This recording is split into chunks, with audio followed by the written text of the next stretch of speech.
Bellows and Bellas, welcome to Moxie Witz, Episode 1. In today's conversation, we'll be speaking to Daniel Saynt, Chief Conspirator of the movement brand, New Society for Wellness, aka NSFW, a members-only club and creative agency for sexual wellness and plant medicine brands. Daniel Saynt is an activist fighting against censorship, an evangelist for cultivating consent culture, and he's a public speaker on all things that are not safe for work. Ladies and gentlemen, today's conversation will not be safe for work, so you've been warned. Buckle up, because we are in for a ride. And without further delay, let's slide right in. Why don't we start with just where you're from? And look, we know each other a long time. Yeah. Back in the day, back during the May Musk years. So you're a Puerto Rican kid from the Bronx.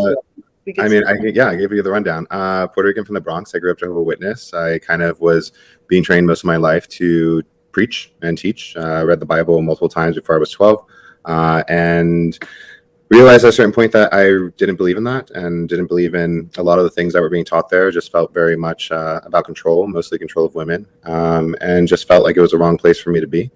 Eventually left the church and went into the fashion industry. Did really, really well within the fashion industry. Had a personal fashion blog that was very popular for a while.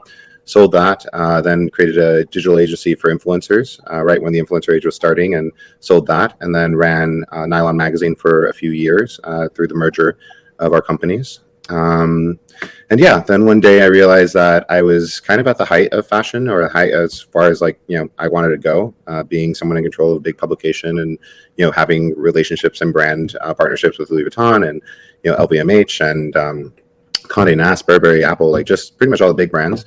And doing that within social media, and just kind of realized that a lot of what I was doing was just selling people on ideas of happiness, things that they'd have to pay for and achieve in order to get this kind of quick level of happiness that would be gone in a season, while also just working with people who were getting stuff for free. And I felt a little bit dead inside in terms of what I was doing and what I was promoting, this mass capitalism, and really just convincing people that they needed stuff in order to be happy. And I wanted to focus in on marketing things that I knew actually brought happiness to people, which for me is removing shame from your life, and finding connections, finding people, finding interests outside of monetary things that were important, and that became sex and cannabis. I want to go back to just your childhood, in the sense where I think it's very interesting that you're a kid from the Bronx and you've been a pioneer in two industries. So how does, did you come from money? Did you come from, tell us about your upbringing. I definitely didn't come from money. We were definitely welfare kids, stand in line at the church at the soup kitchen to make sure you get enough government cheese for the week and evaporated milk. We had, house insecurity at different times growing up, where we had to move around a lot and weren't able to stay in many places for too long. I was fortunate that I studied a lot growing up, being raised in the church I was in, being raised Jehovah's Witness. You're kind of studying all the time, usually the Bible, but that helped me with my schooling. So I was able to get a scholarship. I didn't really tell my parents about my scholarship when I got it, because they wanted me to go into missionary school, where I'd travel around the world and preach about Jehovah. Where? Missionary school. So you take a scholarship to missionary school? Oh no, I got a scholarship to Berkeley College, but yeah, it was I got a full scholarship, which is why I was able to take a career and leave that organization, because otherwise I was supposed to dedicate my life to preaching. So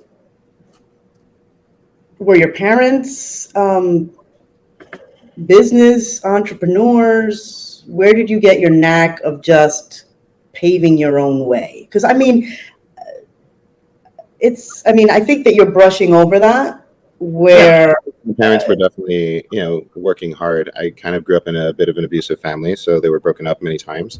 My father was a workaholic. We rarely saw him, and I think that work ethic definitely impacted me to work really, really hard, and I like working really hard. Fortunately, I get to work in something I enjoy right now, but that was always a factor. He obviously got better over time. My parents are still together. He learned to not be an abusive individual, and they're happy now, but at the time growing up, it was difficult. My mom always worked and had to do side jobs and, gig and figure out 100 different things to do just to keep, food on the table for most of a good portion of my life. And then eventually, she went into real estate and did very, very well with that. And now she is successful and doing a lot of stuff. So I think my childhood upbringing was very, very different from my grown-up upbringing with my parents and my relationship with my parents. Now the relationship is much stronger. We're more connected. And there's a respect there for not only what I do for a living, but also how much work they put into helping me and getting me to the place that, I was able to be at when I was able to go to school and then, kind of pursue my career. So there were negatives to it, but there's also so many positives that it's hard to be upset or angry or resentful or anything else like that towards my parents at this point. It's more that acceptance of understanding of, when people are trying to figure out how to do things and they might not know the best way, they're still trying. It doesn't mean they don't love you. It's just there's mistakes along the way, especially for them, considering they had me when they were 18, 19. And it's down to a lot there. You're asking very, you gotta get into more specifics because I'll go on rants. Yeah, I just think it's, how did you get into blogging? Being just a poor kid from the Bronx, how did you sneak into those fashion shows? I literally had to sneak into them. One time Russell Simmons let me in. I just acted like I was his assistant and I got into the Marc Jacobs show. You had to do that. I mean, look, the time that I was a fashion blogger and when I launched Fashion Indie, it was a very, very unique time in the internet. It was a unique time in fashion. Live journal was just something that was becoming popular. People were on MySpace and posting, and there was more of this birth of social media. But with that birth of social media came this idea of democracy. The fact that someone online can gain as many viewers or as many readers or as much influence as some of these established publications. And for Fashion Indie, once we for a brief period of time, we had more readers than Vogue.com. We had more readers than the largest fashion publication in the world because they were just slow to the internet. They took a long time to join. And by the time they finally got on there, we're at 5 million readers per month. So we had that. The reason for doing that is honestly, I don't know. I think growing up, fashion magazines were always a big thing for me. I'm bisexual. I love the beauty of fashion. I love the art of it. I love the beauty of dressing and women and this sense of luxury. And I think when you're growing up poor in the Bronx, that seems like such a world outside of your preview and outside of what you can access. So I think the initial spark for me on Fashion Indie was it's indie, it's independent. So it's can this be an independent voice in fashion? Can this be something where my voice matters as much or impacts as many people as other voices? And I was fortunate enough to, do that early and write, every single day. At our height, we were doing 30 articles a day, which is nothing for some big publications, but for a small little, fashion publication out of the Bronx, it's massive. So I think a lot of it was looking at the future of fashion, looking at the fact that there would be, people not from that industry having influence within there and wanting to be one of those people to really kind of enter into that space. So I think some of it came from that. I also think it was just in Berkeley College, I was very big on student government. Our biggest club was a fashion club, and I worked with a lot of the girls there. And I don't know, you date models and you're like, oh, this world's fun. So I think there was a little bit of I dated some models and then I was like, I want to be in fashion too. But I think it's a little bit of all that. But I don't know, it feels like such a long time ago. And I think the industry has obviously changed. We see more diversity within the industry or attempts at diversity. We see more, things that are changing how the fashion industry approaches LGBTs and other people like that. And trans and everything else. I think there's a shift in fashion because of the rise of the social media influencer. But at that time, the type of articles we were writing were very, very controversial because we would do a summary of all the runway shows and show how many Black, brown, Asian models were on the runway and really reflect on we were a mirror to the industry. We were really showing here are some of the gross things about this industry while also trying to be in that industry. Was definitely I don't know. I think it's why it's no matter any industry I go into, I always be a little controversial because it's when you're calling out people who are powerful, you'll always be made to look like a danger. And when did you find out that you were bisexual? I knew that 10, 11. I kind of always knew I was bisexual. I don't know. I blame the X-Men. Those comics were way too sexual. I think they did a swimsuit edition of the X-Men comics the year I became bisexual. It was I think I like dudes as well. But yeah, no, bisexuality was something just I always knew. I always found like most, monosexual individuals to be a little bit limiting, whether it's, men who will only date men or women who will only date men or like anything like that. It just feels like it takes away an option of choice within life that a lot of people should have the option to explore if they want to. And a lot of times it just feels very limiting. So I just thought of it as something where, I don't know, if God wanted me to really enjoy this earth, why would he limit like who I can actually love or be with or have fun with? And why is it if I have fun with someone, all of a sudden mind this or that? Like, it doesn't really matter. And in the end, people are people. And I think that's more important than, genitals. And when you got married, because you were married to a woman, right? Were you ever struggling? I'm not trying to blow up your spot. I just think that the story is interesting. Yeah. So did you go in there being like, hey, I'm bisexual, or because you're a Puerto Rican kid, right? I mean, I'm Hispanic, I'm Dominican, and I know that our community is just it could be very anti-gay, especially like, Well, I mean, look, when you look at communities where, any communities that were impacted more harshly from the HIV crisis is going to be more likely to be anti-gay and other things like that. Unfortunately, Puerto Ricans in the Bronx really were affected by that. I lost like at least, 2 uncles and like other people within our immediate family because of that. So yeah, there is going to be this like concern and this fear that's going to be pushed out. And it mostly is Black and brown families, and why, you see a little bit more homophobia and other things like that within those communities. But I think for myself, it's like I knew I was bisexual, but it felt like a choice to me. Like I can choose to be with women, I can choose to be with men. It's not like my sexual desires overpower me. I'm a conscious human being. I'm able to make decisions. So like it never was something where it was like, oh, I'm gonna, lie to this person or do anything like that. It was more like, I love you too. I love fucking you as well. I enjoy my life with you. I enjoy having a family with you. I enjoy all these things with you. So like, why would that matter? I think where it did become a bit of an issue is like our relationship and as it progressed, like eventually just felt uncomfortable not being able to be honest about that piece of me to this individual who I was, planning to have kids with and do all this other stuff with. And we were together for a long time. So it's like, it became like, I felt a need that I did have to be honest in those feelings and those desires. And, I also wanted to be able to like eventually like explore those things in a comfortable way with that acceptance and with that approval.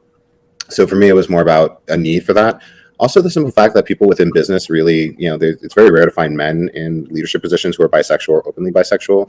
And I felt that was becoming more and more important to allow people to feel comfortable with their sexuality, especially in leadership positions, especially in places where you normally don't see bisexual men. I remember for a long time looking through and being like, okay, Freddie Mercury, like you have like one person over like X amount of years, David Bowie, like kind of, sort of like, it's just like. This was before our time. Those exactly like the only examples of it were before our time. Alan Cumming, who's like an amazing person and openly bisexual, like it was very limited in terms of representation of bisexuals. And I was literally running a magazine. I was like one of like the most, kind of influential people within my circle. Like it was silly that my sexuality had to be hidden because it just seemed dumb. Like I want to, explore. I want to enjoy my life. And our relationship was never like, not open. So it was kind of like so you went into that marriage knowing that you were bisexual and your wife at the time knew, or was that something that you were trying to suppress and it just didn't work out? I think there was suppression, but there was also just like a general like don't ask, don't tell type policy within our relationship because we got married so young, or like in our 20s, like 22, 20, whatever. I didn't want to get married at that time, but it was something that made her more comfortable. So it was like, okay, we can do this, but understand I'm going to have sex with other people. And there wasn't times in our relationship where I didn't explore my bisexuality with her and she was comfortable with it and okay with it. So there's never any issue of that. I think the biggest issue for her was more about the public perception when it came to my bisexuality and what other people thought. And I think that's where I became aware that this was not the right person for me. Because I can't possibly be with someone who is so overly concerned about what other people think that they are going to judge me or impact my life in a negative way because of that. So yeah, that's really where it came down to, where it's like, it wasn't like there was like a big blindsided to her, like, oh my God, I can't believe this. You like to suck dick. It was more like, I was like, she's not a dumb person. She's a fucking intelligent human being. We've had lots of experiences. There were moments where like she's crying and it's a form of manipulation, crying, begging, pleading with me, saying, please don't tell me you're this. And she had an experience. Fuck that dick. Please. Yeah, please don't tell me you're bi. Please don't tell me you're gay. Please don't tell me. Really? Oh, yeah. It was unconventional, right? She did crying, like, very, very super emotional, like, don't do this. So there was manipulation in the sense of trying to get me to suppress and to not be comfortable with my sexuality and to judge my sexuality. But a lot of it came from just like how her family might perceive her, how her friends might perceive her, how, our industry might perceive her. So it wasn't really focused on her caring about me and my health and my happiness and my mental health and my ability to be who I am. It was more about her and the concerns over shame and judgment and, the punishment she might get in terms of humiliation by having a partner who is bisexual, which is why I ended the relationship, because it was like, there's no way to really fix this because you're already showing you don't care about me, and you care more about what people think about you. And I can't live my whole life with someone like that. I don't give a fuck what people think about me. I'm extremely happy that way. Mm-hmm. Mm-hmm. It was a long time ago. I don't know. And time's so much since then. Seriously. Right? Like, it's amazing how just everybody's trying to be so inclusive, yet there's so much vitriol and divisiveness at the same time. Oh, yeah. Well, I mean, that's like bound to happen, though. It's like, I think what people need to understand is that there's never going to be one way of thinking. There's never going to be one way of consideration for things. I think we have a lot of people who are, indoctrinated from small children in religious beliefs and, supporting things like that and belief that, we're in the end times and judgment is coming and, God is going to like, cast the wicked people into like the burning fires of hell. Like, that's just how one group of people think. And another group of people think, you know what, I really like life here and I'm going to enjoy it as much as possible. And I don't give a fuck what anyone says about it. And you're going to have those people fighting. You're going to have those people battling out because like one side, it is about their salvation and their hope for the future or their beliefs about the future. And the other side, they've accepted that this is actually a really nice gift from God to even exist and be alive today. Well, it's also a grift of just being extreme, especially in politics. Oh, yeah. More now than ever. Yeah, there's a divisiveness, and I'm trying to figure out why. For instance, I'm not down with swinging, never have, never will be, but I've always been open-minded enough where I love to have fun and I love good people. And I'm not going to go and judge somebody just because they're gay, or it doesn't mean just because I hang out with somebody that's gay or bisexual or polyamorous that I am that way. But I think that it's very hard for a lot of people to see the world like that. I think that maybe there's some comfort in being extremely just extreme. Or I think that there's also a lot of divisiveness because it's a grift. It's easy to make money, like on the right and the left. Yeah, no, 100% sure. I think there's definitely an element of social media, and it's something that I didn't enjoy when I was representing digital influencers. It's not something I enjoyed when I was, working with these brands and really creating, creating marketing messages that felt real and authentic and true, and working with real people, so it felt real and authentic and true, even though it's not. So, like, I think there is money to be made in having very, very strong opinions and having opinions that are polarizing. There's just money to be made in that, regardless of who you are. If you are someone on either side of any spectrum, there's money to be made there. Now, why is that? Why is there so much money in just being so incredibly extreme and divisiveness? I mean, it's not good for humanity. I mean, there's a couple reasons, depending on what your path of faith or belief is. One is the capitalistic reason. It makes the most sense. You allow the people who have the least amount of money to fight amongst themselves, so they never focus the attention on the individuals who actually control a lot of our systems and the individuals who are actually benefiting from us literally tearing ourselves apart and literally killing each other and literally doing very, very angry and aggressive and evil things to each other. Vitriol is insane. And the level of anger. The level of anger, the level of hypocrisy, the level of everything is just like beyond. So there is like the capitalistic benefit of that, right? You created the system in which people have excessive amounts of money. And as long as the general people don't realize how bad it really is for them because of this system, they will not go after you. So what do? Oh, white people do this, black people do that, gays do this, they're this. You're a groomer, no, you're a groomer. You're bad, no, you're bad. Like you create this and then you monetize it. So you actually pay those people who do that the best as much money as possible to continue to do that. That is the system that we're in. So you could look at it from purely a capitalistic standpoint of like capitalism bad. Or you can look at it in terms of Bible prophecy, and you can say, like, look, what did it say? In the times of the end, people will be hating each other, brother against brother, friend against friend. You'd hear reports of war in every single nation. You'd hear of like all these horrible acts all the time. And that's not because it's all happening all the time, right? If you look at it in social media, how many people actually get shot, how many people actually, it's a small amount compared to the overall. In general, life is peacefuler than it's ever been, technically.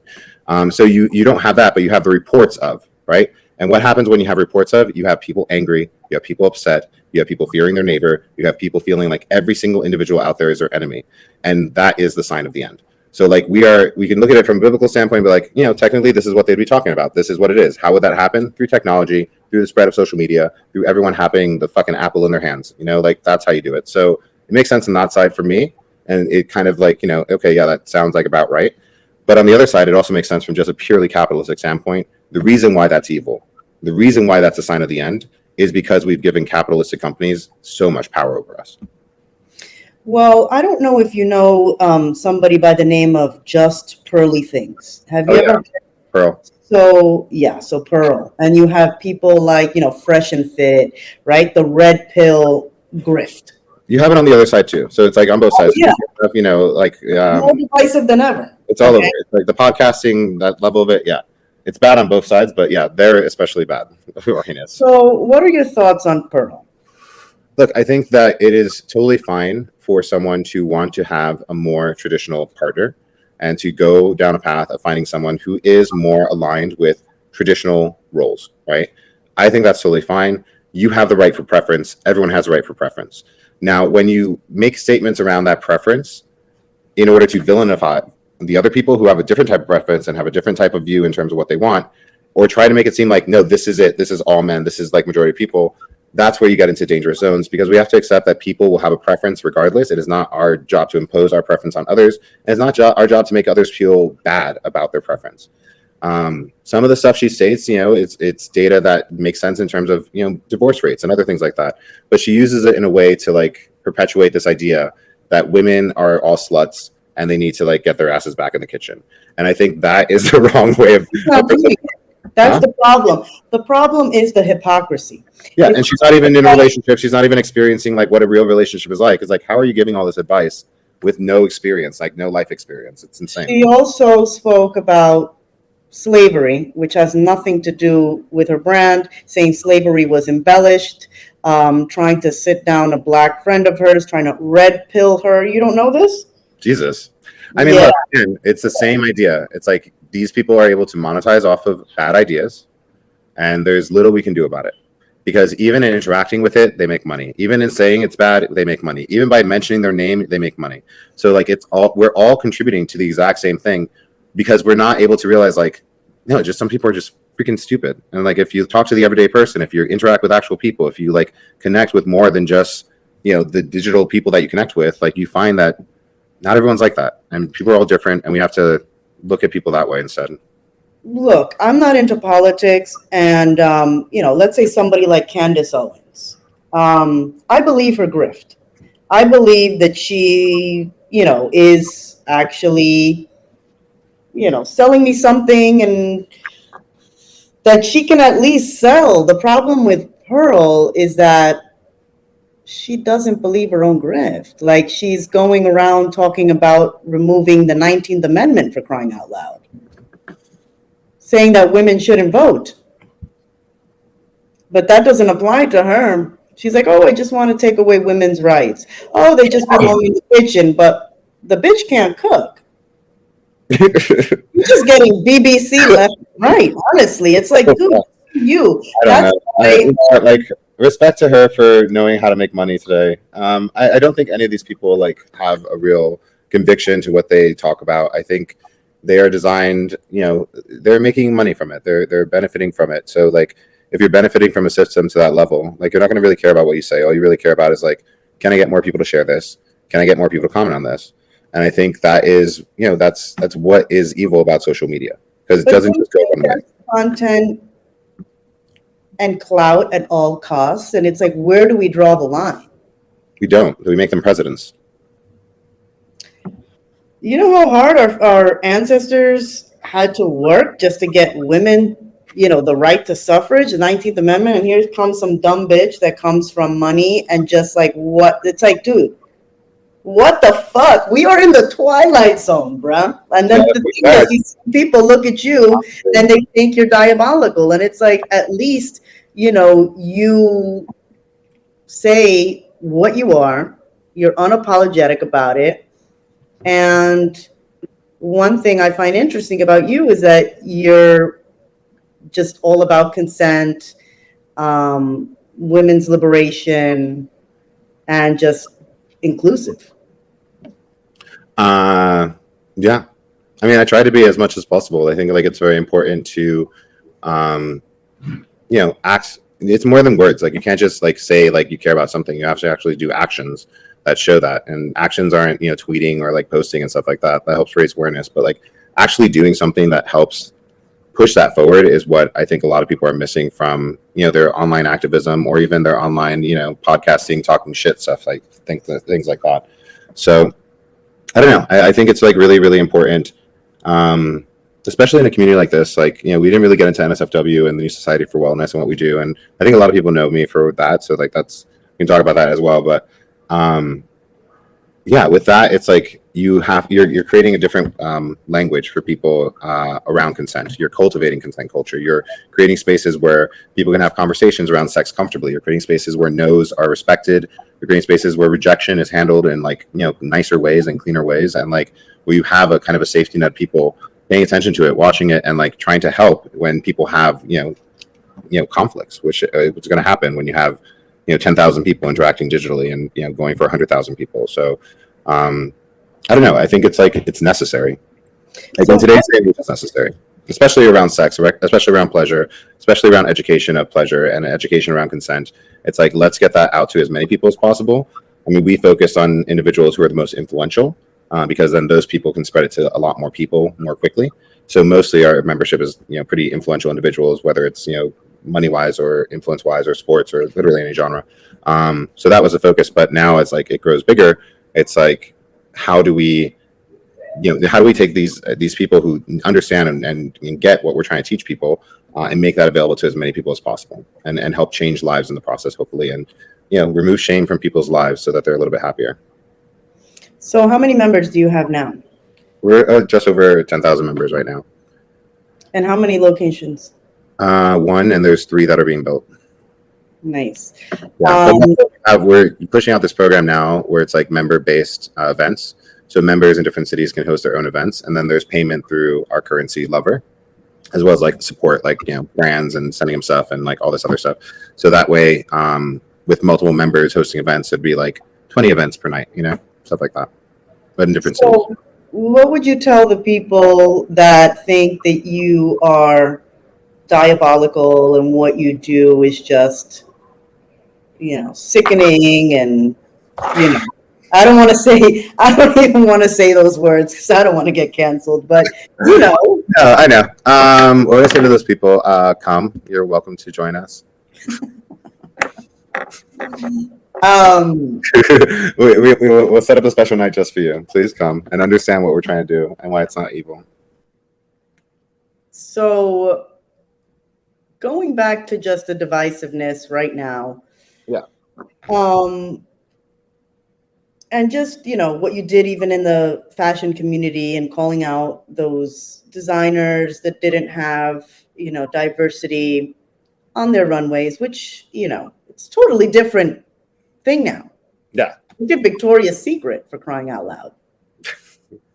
Right? Big girls get love too. So what do you think about, let's say, reparations? Let's talk about reparations.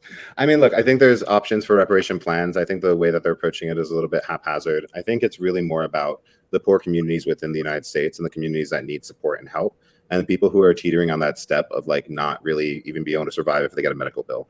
I think if we're going to focus on reparations, let's go for the poorest places within the country and let's distribute some sort of efforts that will help get more government taxes and more money into the hands of the civilians, not just into programs which are designed to keep them homeless because those programs exist. We have a homeless industrial complex. We have a lot of people who make money from the benefit of homeless people being homeless. Like if you run out of homeless people, you run out of those programs, and then those people are homeless. So like you have to, it's like a domino effect in terms of how it's set up. So I think like programs like that could make sense, and I think reparations could work if it's done like that. There's been a model around a lottery type reparations type thing where it's like, okay, the government is going to provide a certain fund within a lottery of a group of people in a certain class of socio class, right? They all get a lottery they can enter in every single day. It's a mobile app. It's really easy. They pay 50 cents towards a lottery to play, and they can win anywhere from $10 to $1,000.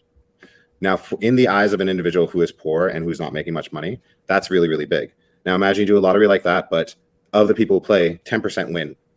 10% of the people who play this lottery now win. You have a pool of the money that all those people pay, and the next day they can play again, and the next day they can play again, and the next day they can play again. And you start having a true understanding of how you distribute wealth to not distribute just to one class. Because if we're going to talk about reparations, let's talk about the Native Americans. Let's talk about our people, the Puerto Ricans. Let's talk about the people who grew up in any of the Caribbean islands. Let's talk about all those people who lost their land and still don't have money and were part of the slave trade and also experienced that. That becomes a much larger group of individuals, and the U.S. government can never figure out a program like that. But if you go with reparations in the sense of like poverty and like where people are poorest, only making $10,000 a year type people, or only making $50,000 a year, because $1,000 to someone making that can be a big deal. And if, let's say, they win X amount of times throughout the year, that could be big.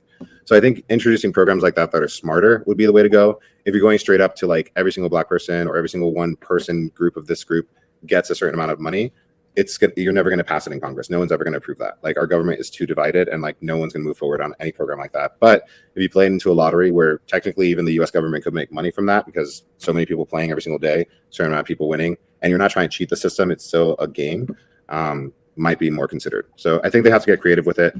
But in the end, yeah, the U.S. government needs to give more to the poor people, especially before the robots come, because then we're all fucked. I don't know. I think that they're giving a lot of money to just people that are coming here even illegally. I mean, look, there are government programs that seem to be giving a lot of money to illegal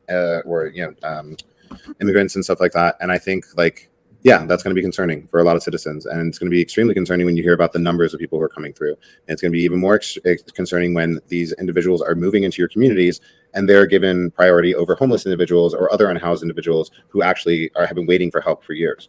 So yeah, that's a problem.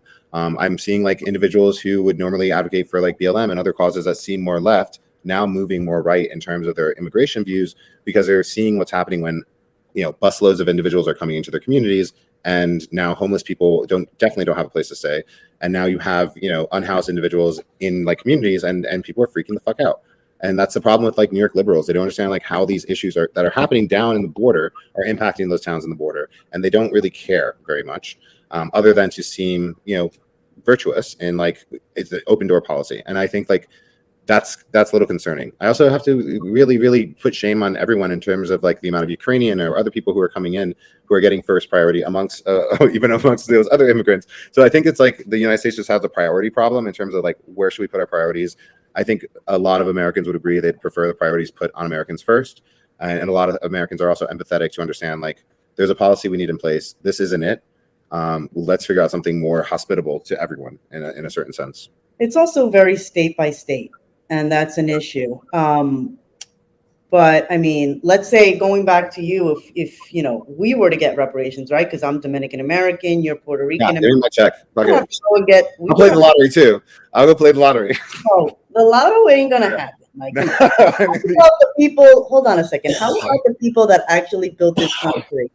I think and made a lot of money. Hold on, and made a lot of money for the corporations.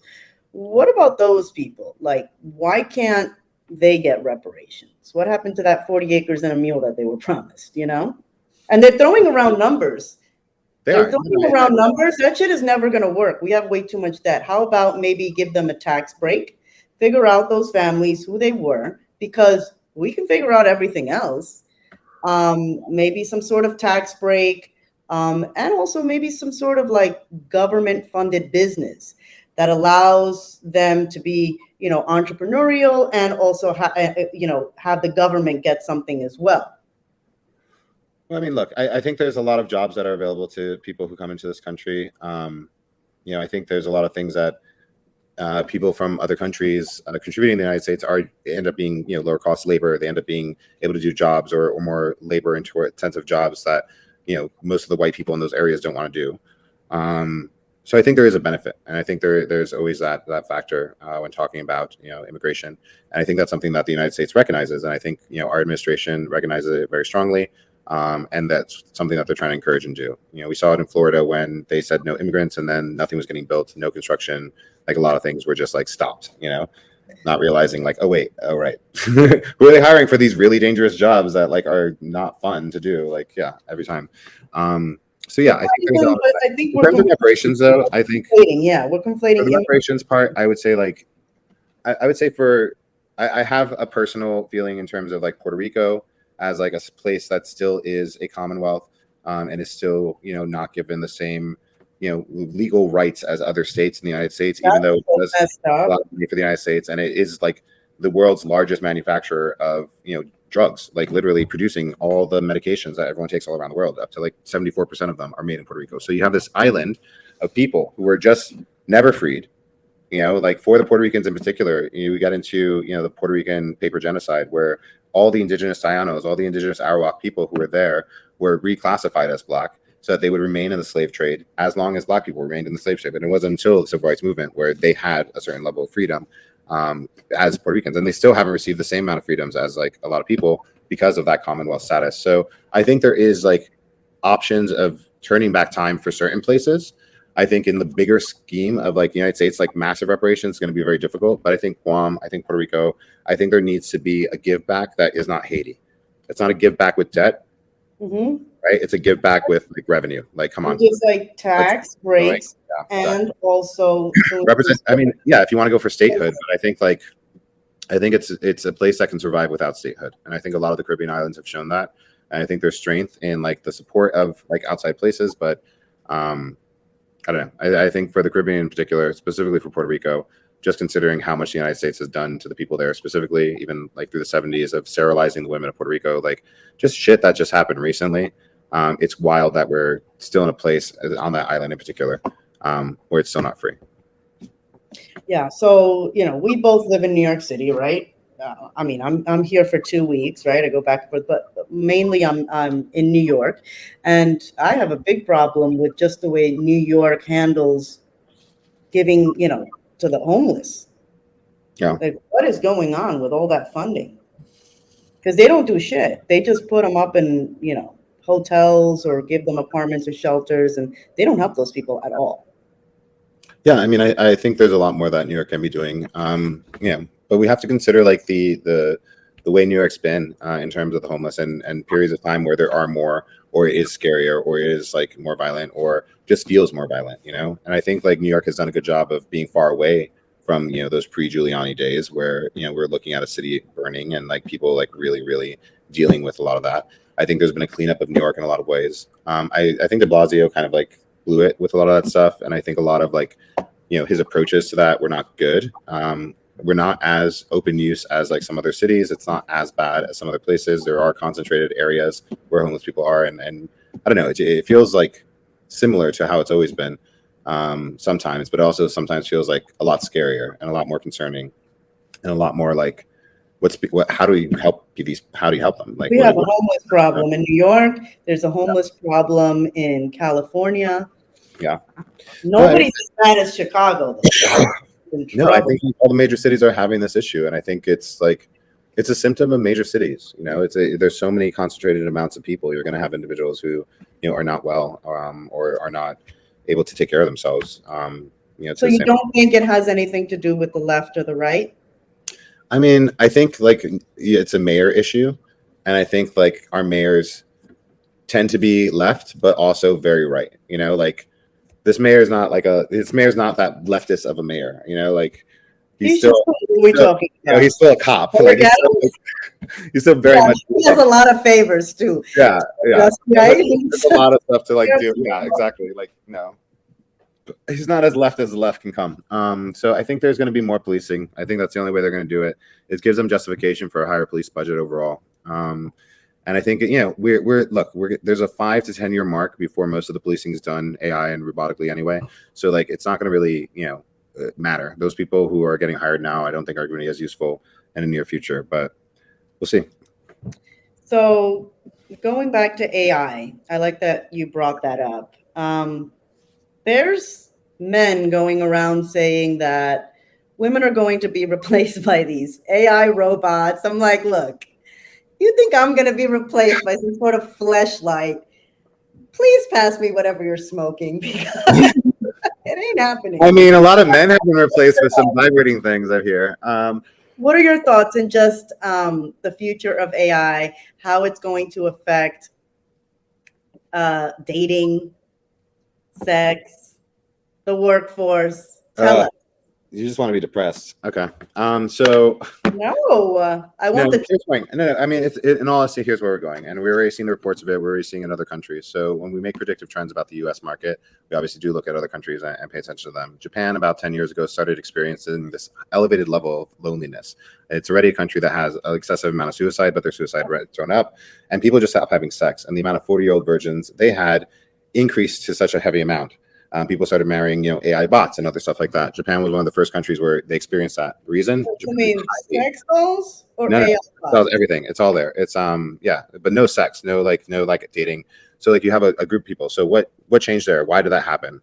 It's one of the most capitalistic countries in the world. That's the result of capitalism. You work people so hard they don't have time to actually connect and have sex and do anything else like that. So Japan was the first one. After COVID, United States saw a massive increase.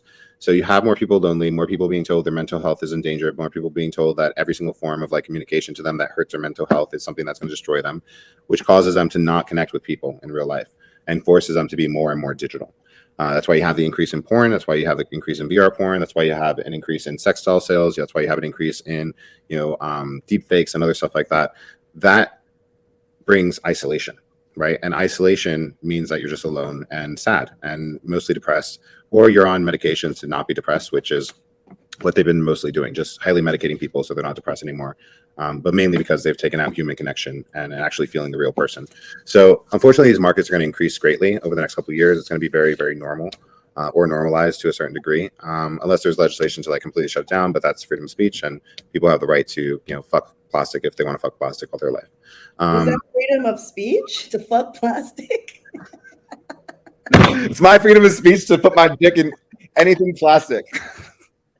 Yes, anything consenting, and plastic consents. Do you think there'll be like AI members going to NSFW? It might be. Yeah. Well, I have a friend who's actually working on AI agents, which are literally people who exist within AI and on the internet. And those people have credit cards and they just act like real people. And they just go about their day doing different things, and you can influence certain tasks around what they do, but they just act as real people.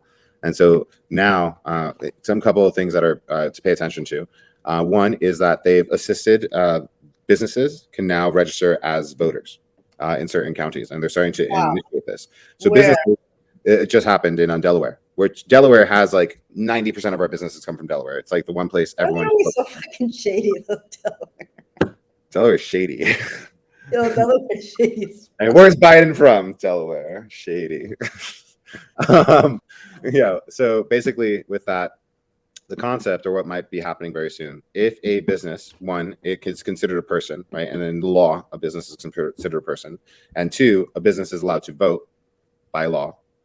You can create, millions or not millions. You don't even have to create millions. You can create like 500 of these like individual AIs that will vote and will do all this other stuff, and they'll act in whichever way you want, which is kind of fucking insane because it's just as long as it's like I don't know how they set the limitations into what they consider a business within the United States, but the idea is that a business, a corporation that is paying taxes and blah blah blah blah is allowed to vote. And it's like it's in certain places, but the idea of that spreading to a lot more, and especially when we're introducing AI agents, especially when we're introducing all this other technology, which you're basically saying like this computerized version of a person has as many voting rights as me, like, or can have more voting rights than me because they can't even go to prison because you can lose your voting rights if you go to prison. So like, how does this thing have more voting rights than an actual human being? You know what it sounds like to me? It sounds like just a bunch of elitists knowing that they are a dying breed, that the people are taking over. There's more blacks, there's more Hispanics. Hispanics is going to be like the majority. Yeah. So I think that they're personally trying to probably take more control in however they can. Yeah, I mean, it's a good way of doing it. It's just like it's It's just a good way of doing it, but I yeah, mean, think you about it. make, What are your thoughts? you make trends and predictions around it.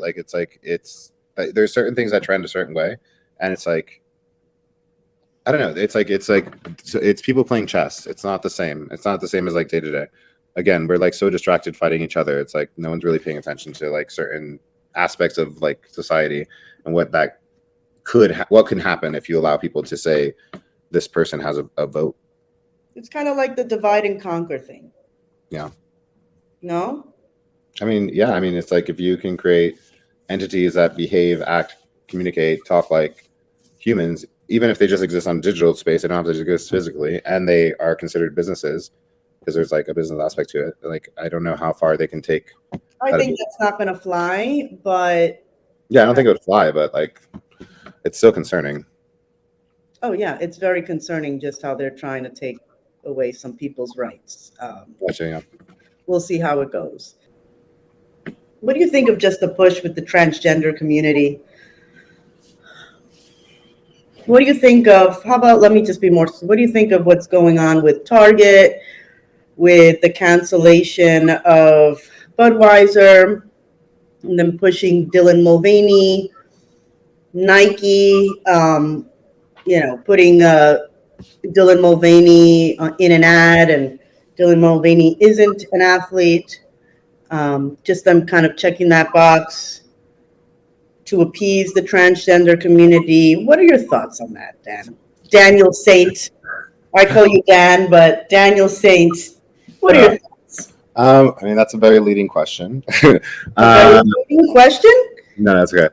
I don't know. I think like in terms of Dylan and the Bud Light thing, I don't think any brand would expect that type of response or that strong of a response. And I think Dylan in particular is a unique individual when it comes to trans identities and individuals who are trans influencers are really kind of talking about transition, which makes a lot of people uncomfortable. I think that these brands should definitely work with people who reflect their audience. I think the brands should definitely work with people who make sense for the type of consumer they're trying to reach. I think this brand in particular really wasn't paying attention to what people were saying out there and understanding where they sell and what they do.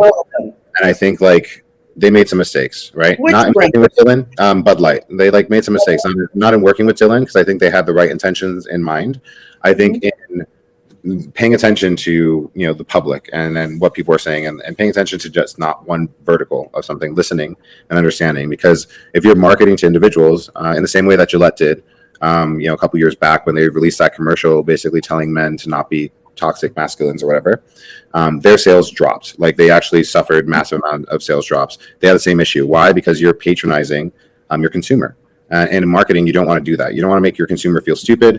You don't want to make your consumer seem, like they're not good. You're trying to convince them with your ad dollars to buy your product. So you don't want to do that. And that's why it happened to Gillette. That's why it happened to Bud Light. They didn't really learn from that experience. Now, a small campaign like this, like maybe, Dylan made maybe $10,000, maybe $1,000, maybe like just got the can and was fun. Thought it would be fun to post about it.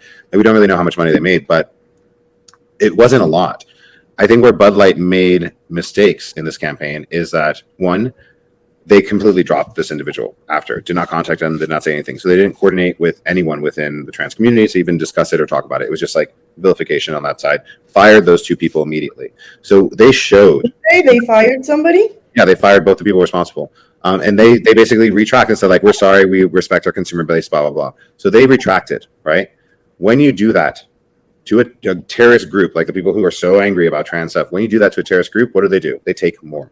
And what they did was that they took more and they continued the conversation. They extended it so far beyond what it was supposed to be. And within even like 8 days, it was like fucking national news, national boycott. And you know what? Bud Light's not a good product. It tastes like shit. No one gives a fuck about Bud Light. There's like 10 other beers on the market. There's so many other things you can drink. People would drink Bud Light because they just always drank Bud Light. They're not like loyal consumers. So they fucked up. I think they made a mistake. I think they also made a mistake in disconnecting because at that point, all gay bars dropped Bud Light. So every single gay bar was like, fuck you, you're not going to support this person, goodbye. So now that consumer you were trying to court hates you. So you now have like both sides of your market absolutely fucking detesting you. Wow. So your sales drop 65%. So it's stupid. It's like, it's so easy to see the mistakes they made in trying to do the right thing, because they're really trying to do the right thing. She's popular, she's doing her shit, like she's an influencer, or she's getting millions of views. Like, yeah, let's like throw her a beer. Like, they're doing the right thing. But like, to then go so far in terms of like backtracking, fixing, public announcements, like they're freaking out. Their sales are dropping. But that could have been a temporary thing. And I think they just continue to fuck up. And now, look, they're going to have to fire 65,000 people who aren't going to have jobs anymore because people stop drinking their beer. When you're a big company, you have to think about that. I mean, we're going to see more rainbow advertising, more rainbow capitalism. We're going to see that because like these companies need money and they need consumers. And, you know, sometimes they'll benefit, sometimes they won't. It depends on who their core base is. But yeah, you're not going to have like, you know, Swiss and Wesson going out there, or like fucking NRA being like, hey, let's find some trans influencers, like hold our guns and like let's put this out there and they'll sell more guns, you know. Like, you gotta know your audience. If you're Bud Light, know your audience. Like, it's sad. And I honestly, like, so much love towards Dylan too, like, not to talk negatively about, you know, trying to get a brand to work with her or anything else like that. Like, I think what she's doing is very brave and fucking difficult to be like the face of something, especially something as big as like, you know, trans people. So what about Nike though? I mean, it's Nike sportswear. It's like they've done shit like that for years. They've been doing that for 20 years. It's nothing new. Like, it's just new because more people are pissed off about it. Well, she's not an athlete though. I mean, but no one who wears Nike is an athlete anyway. Yeah, but it's their first ad that they didn't put an athlete on the cover. No, they've done that before. They've done that shit. They've done that for a super long time. And it wasn't a national promotion. It was, again, a sponsored post. They do sponsored posts like that all the time with influencers. That's nothing new. So, especially like Reebok, Nike, all the brands down here in Soho, like they have shit like that all the time. And that's been years of that. It's like none of this stuff is new. It's just now people are paying attention to it because they're bored and have nothing better to do. Well, look, I think that everybody should feel included. Okay? I don't think that these transgenders need to be canceled at all. With that being said, I think that there's some sort of agenda that's a little bit sinister, that is a little too extreme. And that's a thing. That's my problem, again, with the right and the left. It's like maybe these people aren't too bright, or I'm not sure what it is. I think that, you know, you've always been ahead of your time. So I think that you're somebody to, you know, talk to about this, where I think that you can provide some better insight. Yeah, I mean, I think the idea that something sinister is being planned or done, or like, you know, all this stuff, it's like, yeah, you can look at it in that way and saying like, you know, I see this as an inherently just a bad thing, or I see like, you know, certain things within, you know, gender care for children or other stuff. There's specific subjects within it, right? There's like different areas within trans rights and what is defining as trans rights that can impact you either way. You know, you'll think one thing or the other. And if you group it all together into trans, then it becomes problematic for the entire movement or the entire group of people to feel comfortable in current society, and for people to accept them and to be comfortable around them. I think we've seen this for years with men. Like, most people aren't comfortable around men. You know, men can't be really around children. Men can't really do a lot of stuff like that. So I think it's just a general discomfort for men that comes from people's kind of discomfort around trans people in the general. And then it goes into very, you know, specific things like, well, at what point should a child be able to make transition decisions? At what point is someone able to transition? If we have 18 as a year of consent, or 16 as a year of consent for all these things, whether it's driving or voting or like, you know, being independent enough to like live on your own, like, where are we setting the standard for that? And what are we open for conversation around that? Or is it just, no, you have to allow the entire thing? And I think that's where a lot of people have a little stop moment of like, okay, I support your right to exist. I support your right to get, you know, hormones and do plastic surgery. Everyone has a right to plastic surgery. Everyone has a right to like make themselves look any way they want. If they have the money, if they have the access to it, like, yeah, go for it. And I think, you know, that should be available. But when you're getting into specifics, like, then you have the people questioning. So I think that's the bigger issue on the trans side. And also the fact that there's a lot of activists who seem angry, you know, and are presenting themselves in crowds angry and are saying things that are scary to most women. And I think there has to be a strong consideration. And also just like, a call that's not okay for a lot of people within this movement to not have so much fear against these individuals. And I think that's scary because you have social media, you have individuals who are more prone to violence and more likely to hurt individuals who are openly saying that they're calling for violence sometimes. And I think that's a really, really scary message to have out there. And we can't help the fact that that goes out to millions of people, that goes out to a lot of women, that goes out to a lot of voters.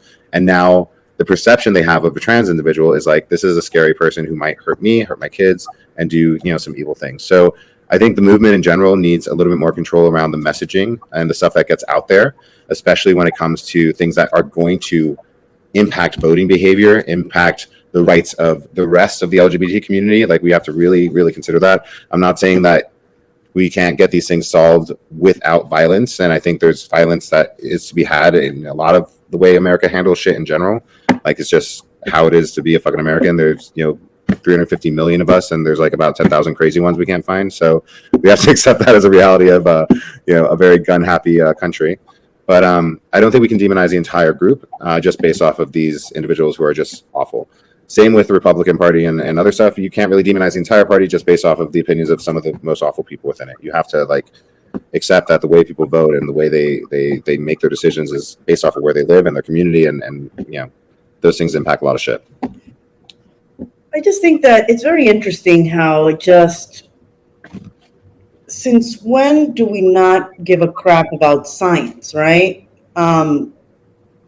Somebody that still has a penis, I have to refer to her as a woman or I might get canceled. And it's like, do you get your period? No. I get my period and it sucks. You know what I mean? Also look at what happened with that swimmer, right? That swimmer that was a man, or that was saying she was transgender, but, her dick was getting hard in the locker room. And people were feeling uncomfortable. You've heard of the story. You heard that story, right? Mm-hmm.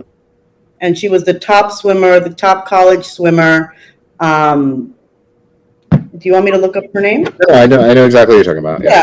So finally they kicked her off the team or whatever. But I mean, her dick was getting hard. Then you also have the prison systems where there's been lawsuits, and actually a prisoner that was born a male and transgender woman was in a female prison and got 2 inmates pregnant. It was consensual sex, but then 2 inmates got pregnant, right? So where do we draw the line? And then also the agenda where they're pushing on, how do these kids feel? How do you feel? Like a woman or like a girl or a boy? It's just very extreme. And all of these words that we have in the English language, why can't we have another word for they, them? I see one silhouette. Why do I have to refer to you as they? This is confusing. We have so many things that we need to deal with. I think just humans, period, all over the world, like the globalization, has happened. And yeah, I think there's a lot of things that we have to deal with, and I think there's a lot. Yeah, why? What the hell is going on?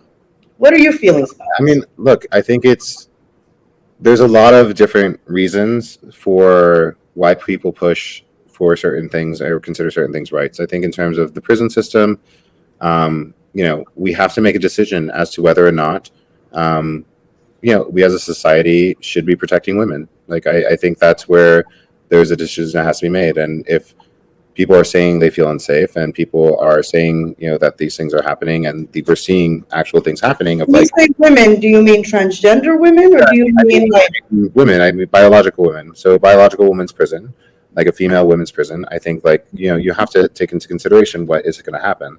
So as much as someone can be considered something, it's there has to be some limits in place. Women have always needed safe spaces. Women have always needed to be, safe in their locker rooms and other places. I don't understand how we as a society are kind of ignoring that. And I know the statistics are low. I know that it's not every single person. I know that there are going to be bad people regardless if it's, male or female, but we also know statistically it's mostly male. We have this general feeling about men, And for a long time, everyone's agreed, like, this makes me uncomfortable.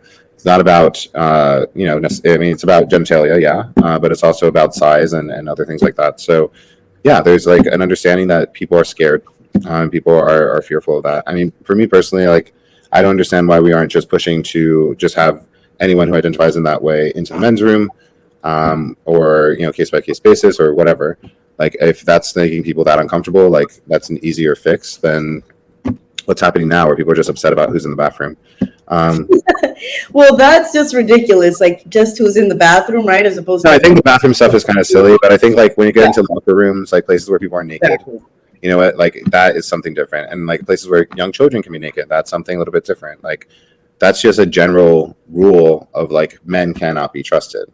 And I think we all accept, like, for the general rule of, like, men we do not know, there's like a level of distrust. Like, Well, hold on a second. I'm going to play devil's advocate here, though, too, because there was a lawsuit of an inmate that was a transgender woman, born a man, yeah, that was really, I guess, mistreated in a prison.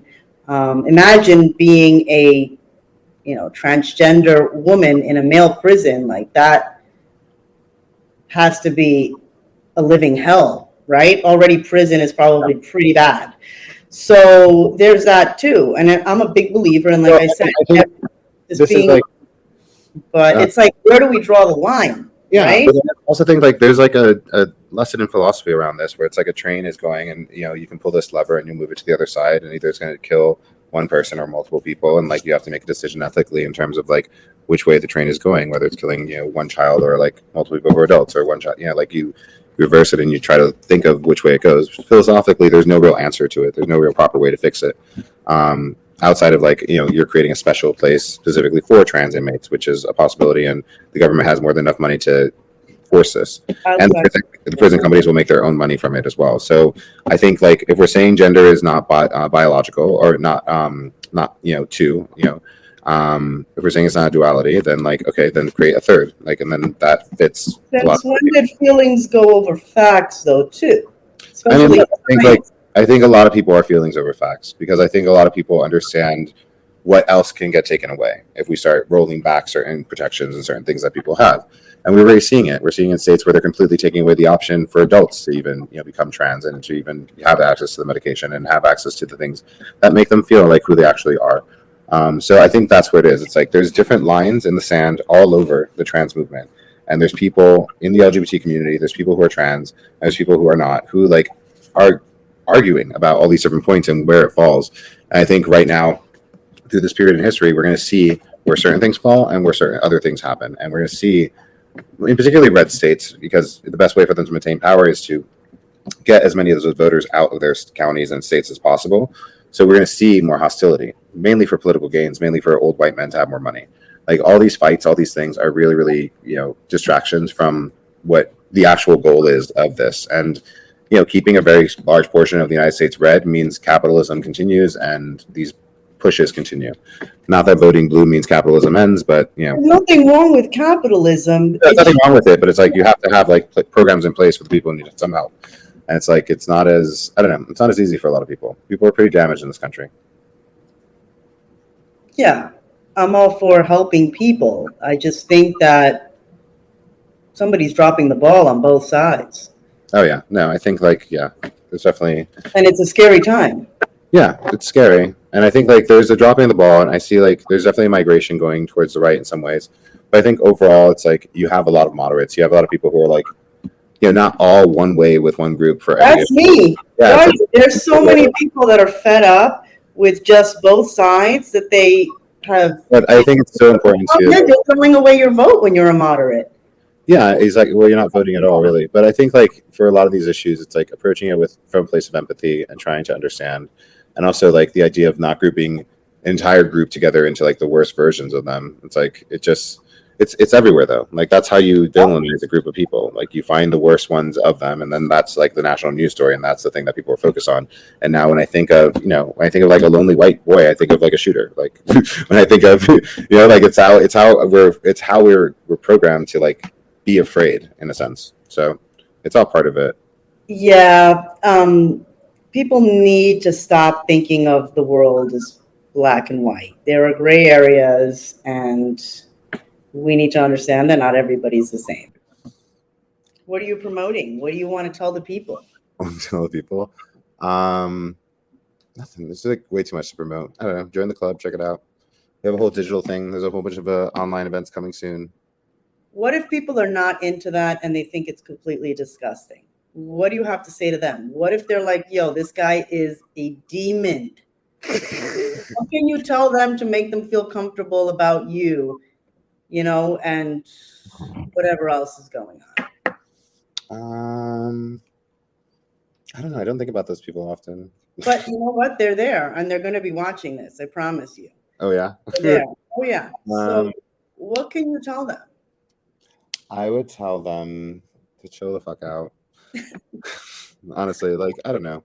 It's like people just need to really reprioritize. And I feel a lot of people don't prioritize sex in their lives in general. So it's hard to take opinions from people who, don't really see that as a priority. And also people who never get a chance to experience spiritual sex or deeper connected sex or just really, adjusting your brainwaves for another person. So I don't know. I would say try that first, try to really achieve that first and then come talk to me. What about the people that just, are totally against the transgender agenda, right, being pushed on the kids? And they think that people like you are a problem. What do you want to tell those people? Oh, wow. I don't know. I think there's a lot of underlying narratives around what we're teaching kids and how kids are being approached around sexuality. Obviously, you want to keep your kids away from people who are predatory. I don't think it's right for people to hide from parents, the identity of a kid in this idea that every parent's a monster who's going to, harm them. If that's the case, then to protect the kid at that point. But you can't just assume that parents don't need to know about these things. So I think there needs to be more rights for parents in terms of what they know about what's happening in schools. I think it's difficult as well because, a lot of these schools, whether they're more, church-based religious schools or whether they are secular schools or private schools, there's a lot of sexual assault that happens. There's a lot of teachers going after kids. There's a lot of priests who are or teachers who do the same thing and youth counselors and all this other shit. So we have dangers, real present dangers. I care about the locker rooms, yes, but dangers that are just in our schools that are near constant. So it's communication with parents needs to be key. Making them available for things needs to be key. I think the other thing that we have to be concerned about is the Moms of Liberty and their approach to bringing their members into the school boards and then initiating really just erasing anything that falls within race or anything that makes their kids feel bad about being born white or anything that makes their kids think that they might be LGBT or know about LGBT, going after even the most simplest books about gay penguins, whatever. That seems a little extreme. And I think penguins. Yeah, there's there's these penguins in this park. Basically, it's just two penguins who took care of an egg for a long time, so they call them gay penguins. But it was it's a family of penguins, two male penguins and a baby penguin. So they try taking that book out, and it's okay, calm down. That happened. What state was this? Huh? What state was this? I think it happened first in Florida, and then that moved to Wisconsin, North Dakota. Florida, man. It's everything starts in Florida now. And then they test it out everywhere else because once you write a bill in one state, it's easy to take it to the next state. So they just rewrite certain things and they can just implement quickly in those states. How do you feel about affirmative action being removed from the universities? This is just my opinions on everything. I mean, I think affirmative action did a lot of good work. I think that there needs to be better programs in place to focus in on people who are suffering through poverty first and to make them more diverse in terms of people from lower economic classes and more scholarships and more things available for institutions like Harvard. I see raising up the poor first and providing more opportunities for that category to be more important than specifically around race. Personally, I think that they, I don't know. I think we're in an age where everything becomes so public and everything can become a bad news story or a bad something else. And a lot of these institutions won't change much of how they're choosing people, maybe let more Asian people in. But I don't know. I don't know how I don't know what impact it's going to actually have. Right. I think it will still remain somewhat in a similar way, but I could be wrong. So when all is said and done, done it necessarily without having a replacement or something else that was agreed upon, just completely removing a safety measure or some form of reparations, if you want to even call it that. it's a payback program, like for all the fucked up stuff. So like you're gonna remove it. Is there another payback program of some sort? Oh no, we're not even getting student debt, relief. Like, oh, okay, so it's just like fuck you, people. Cool. So I know you have to go, but one more question. When all is said and done, how do you want to be remembered? Ooh. I don't know. The giving lover. Do you believe in heaven or hell? No. So you think we're all just gonna just die and it's just gonna be black? No, I don't think it's gonna be black. I don't know. I think like it goes a little bit further back. Like if we're gonna consider what desert people or living in tents and indigenous people had about their thoughts around the afterlife, which is what a lot of people choose to believe. I don't know. I like the indigenous people's idea of like you're kind of entering into a spirit realm, but you're not like the same type of person. You just exist, and mostly you exist as a memory for those who like remembered you from when you were there. So if you have a lot of people who remember you, then you'll exist for a much longer period of time, visiting them in their dreams and experiencing life with them in something that isn't really Earth-like or isn't really anything like that. And I think that's special. I think like if I'm going to live forever, like I would, what are they doing? They're not working. They're not capitalists. They're like thinking about the people who remembered them and thinking about the people who cared about them. So I like those desert, not those jungle people's idea on like what the afterlife was. Their books mostly So got like Días de los Muertos for the Mexicans. yeah, kind of like that. I mean, like, yeah, a lot of those traditions remain within those cultures because of that, because like you see it. Like right now you have a whole bunch of people going to take ayahuasca, DMT, they're going on vision quests, and as they're describing what it is, they're describing the spirit realm. They're describing Have you done that, by the way? some of it, yeah. But you can also there's also ways of engaging with it with like lucid dreaming and how you engage with like previous relatives, and spending time doing that allows you to feel a little bit more of that presence as a reality, and that feels more real than what everyone believes, or get 40 virgins, or like you fly off into like heaven with God and you go to the pearly gates, or like Nobody's getting 40 virgins. Okay, I just want to say some that. people believe that they believe 40 virgins. Like there's not even 40 virgins. I mean, maybe now there is. You know what I mean? Like they have all these theories, there's all these thoughts of like what happens in the afterlife. But I think it's like simpler to think about it that way, because then it matters what you do here on earth. It matters who you connect with, it matters who remembers you, it matters what they remember you for, and it matters how you behave, and that's more effective than like an invisible God in the sky taking notes. Like it makes no sense. But your own people, the people around you, the people who are able to like recount you and talk to you decades from now, centuries from now as like an ancestor of their past, like that's influential. So that's what I believe, which is why I try to do as much as possible while I'm here on Earth. Amazing. So thank you so much for your time. Thank you. This is fun. I like this. I had a great time talking to you. I know that I threw some curveballs. I told you I was going to. Wow, this is like all right. This is like I was like giving you lots of canceling questions. You're like, how could I get this motherfucker canceled some more? I was like, I don't know. Oh, don't worry. Just by me asking you those questions, I might get canceled. But you know what? It's important for people to know just that others feel the same way. I mean, you're pretty politically, it sounds like you're down the middle, like a lot of us. And yeah, I mean, I wouldn't say I'm moderate. I still vote Democratic because I think like it's the best of the two that are at least trying to do things that might directly impact me, or like might directly impact my kids and stuff. So or future kids. So like yeah, it's kind of like a hope for even on the environmental stuff alone. Like it's like okay, yeah. But you're a funny person. But yeah, but I also give thoughts of like I don't demonize the other side because I don't necessarily feel that way. I understand where these fears come from. I understand why people are afraid. I understand, and I don't think everyone fully understands why they feel so afraid today than 5 years ago, 10 years ago. Like I don't think people understand how insidious a lot of social media and a lot of stuff has become. And I think like that's information that people need to have out there. And I think when you understand that, then you can be more empathetic to other people, and it doesn't feel like we're so divided. And I think that's important. Agree. Thank you so much. Thank you.